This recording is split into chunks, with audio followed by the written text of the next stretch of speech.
Let's start with the specifics of the president alleging certain conflicts of interest. We don't know what they are. We don't know what this contentious business relationship. Assume for a minute that there were a contentious business relationship.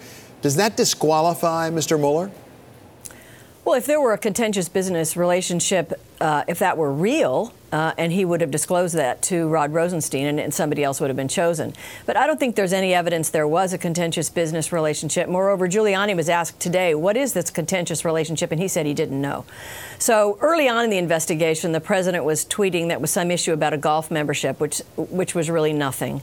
And so Bob Mueller is an incredibly serious ethical prosecutor. If there were actually some type of conflict, he would not be in the position that he's in. And because he is a serious ethical prosecutor, as you say, we don't know really much at all coming out of the investigation itself about what Mr. Mueller is finding. We are hearing from other people, including Mr. Cohen, the president's former lawyer, and reports over the weekend that apparently Mr. Cohen may be willing to testify, but the president actually knew in advance about that meeting in Trump Tower during the campaign with certain representatives of the Russian government. If that were true, could that point toward a criminal offense?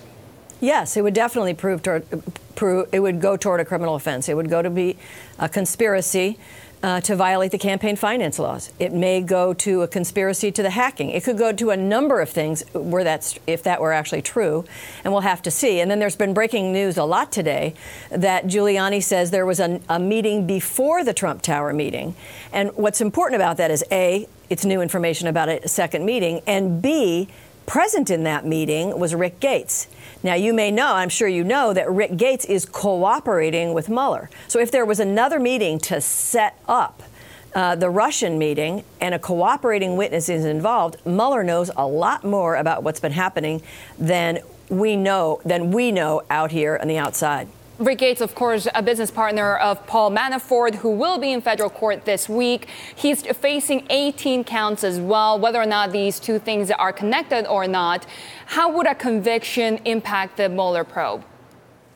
Well, the Mueller probe is so large, it's sort of like a big elephant. You have to somehow take your first bite, right, if you want to eat the elephant. So this case I mean, the biggest danger in this case is that it could just be kind of boring. It's a paper case. And so they need to get that conviction behind them, which I think they will in a matter of 3 weeks.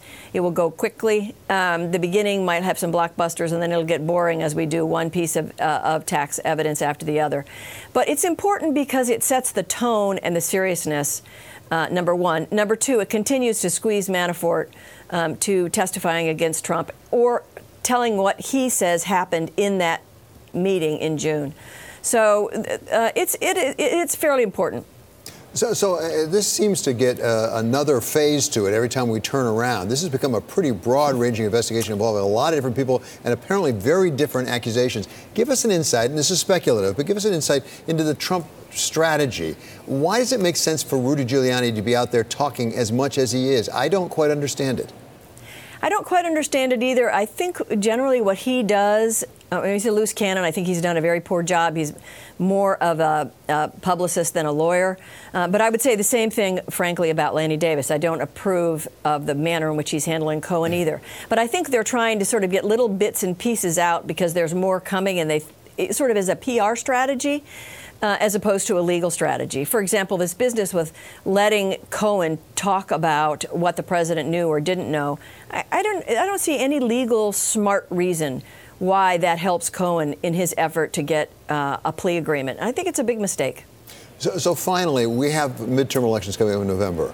Knowing what you know about federal prosecutors and recognizing what you said about the quality of Robert Mueller, is it likely that they may hold off on some things immediately around that election because they will be perceived, as it was with Mr. Comey, for example, that any further indictments, for example, brought proximate to that election would have political motives?